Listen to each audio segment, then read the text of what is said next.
Well, look at these two desperados. That's me and my big brother Buzzy, or Mark as he's actually known. Way back when, I guess a career in law enforcement was inevitable for Buzzy, and so he joined the Seattle Police Department, and he's worked for them for almost 50 years. That's a long time, and now he's finally decided to retire. So I thought I'd make a little special presentation box for him. And this is the journey to making that box, so come on along and have a look. Well, step one was sourcing some lumber, and I wanted to use old growth western red cedar. So out to the lumber yard and found a piece of beautiful straight grain old growth cedar stuck into the bank. This chunk of wood's probably several hundred years old, and you just can't hardly find straight grain western red cedar anymore. Beautiful stuff.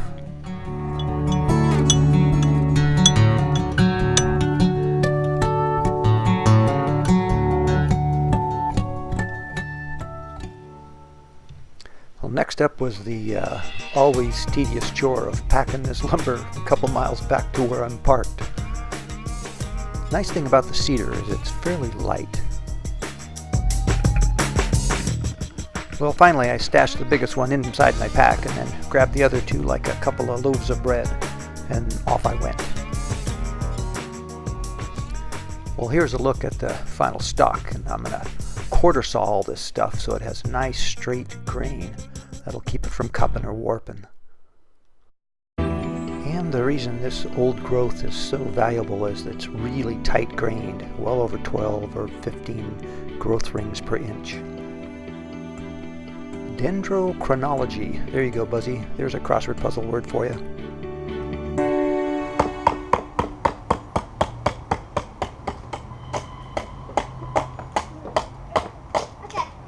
Okay, so we'll use this side, and we'll use this side. Okay. So this, now hand back a little bit.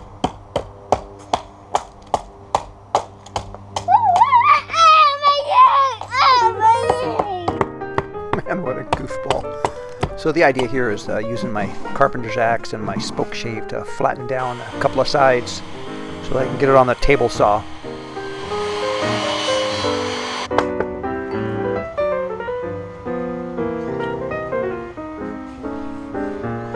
Once I got a couple of flat sides squared off at a 90, then it's just a matter of chopping through it, running it through the table saw and cutting up half-inch pieces and quarter-inch pieces.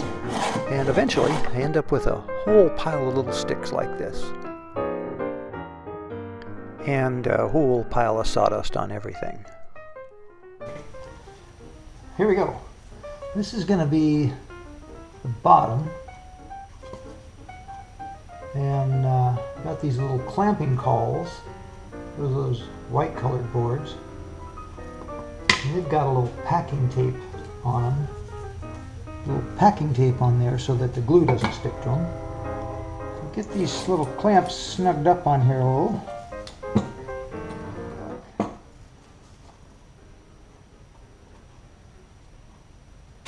So this is going to be the top, I think, maybe the bottom, I don't know. Got it all glued up. A little bit high right here, so got to work this down just a little. So next step is the layout. So we put it all together. This will be corner number 1. This guy over here will be corner number 2. This will be corner number 3. And this will be 4. So we'll put one here.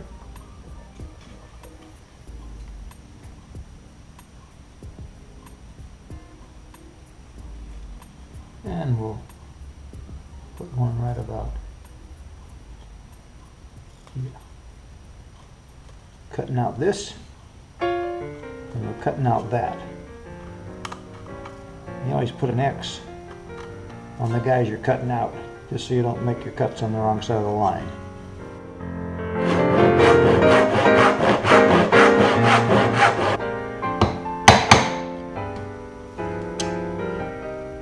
I guess Thor is a bit of an overkill. Nice thing about this old growth cedar is these very tight grain lines certainly make for some easy chiseling.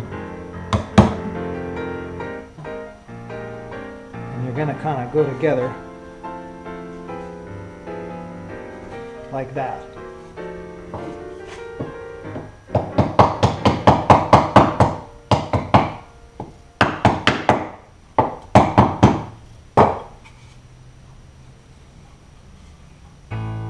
I think the only one that needs a little attention is maybe right here.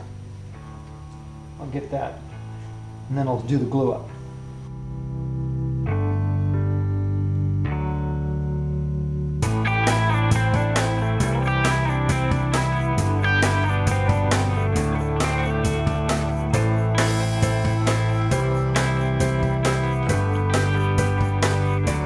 Alrighty then, there's the glue up. All nice and perfectly square. Very pleased with how nicely that came out. A new day and lots of rain outside, so I moved the sanding project into my garden shed and hooked up the vacuum. Alrighty, so here's what we got so far.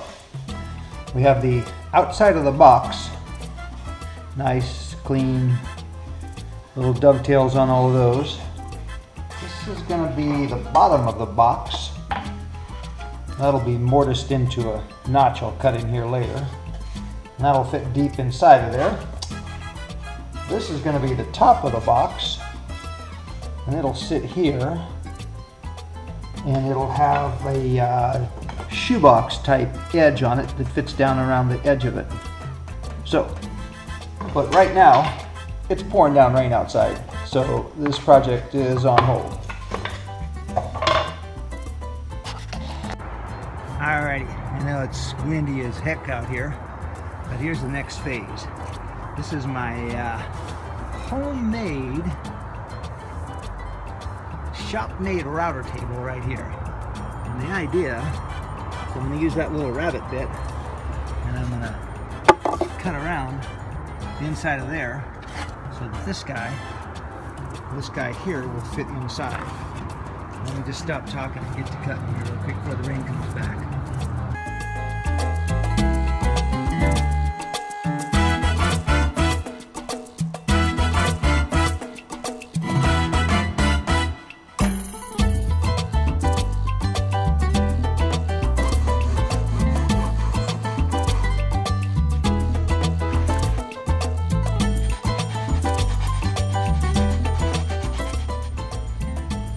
So it's looking pretty good. Got these nice little rounded corners.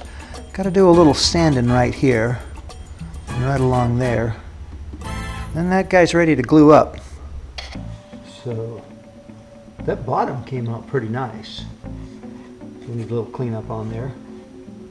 Ooh, and almost no spooge out from the glue, so that's really handy. These little glue lines are kind of tough to get out of here, so I don't overdo that.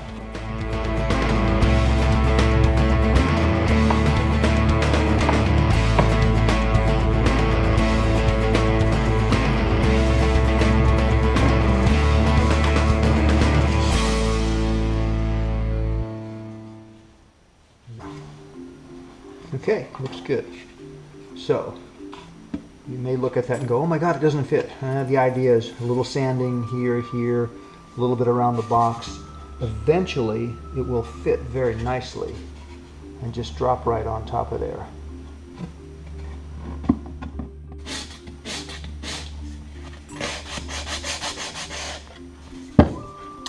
So, a wise old woodworker once said, you should sand like someone else is buying the sandpaper.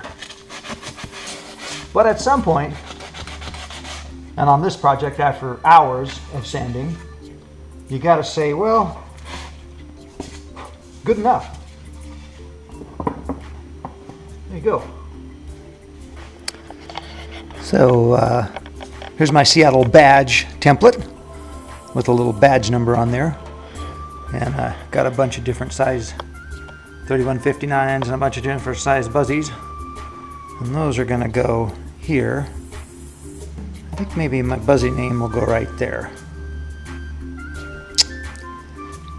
So that's kind of the layout that I'm envisioning right now.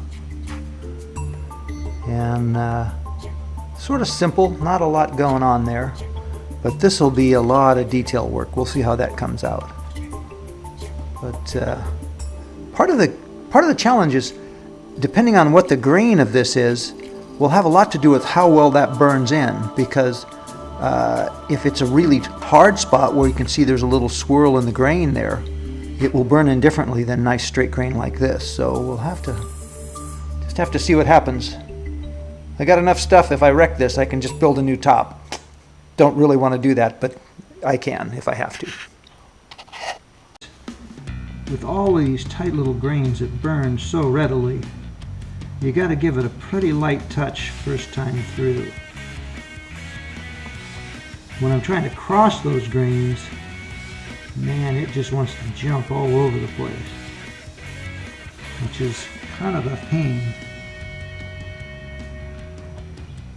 But we're not building a piano here.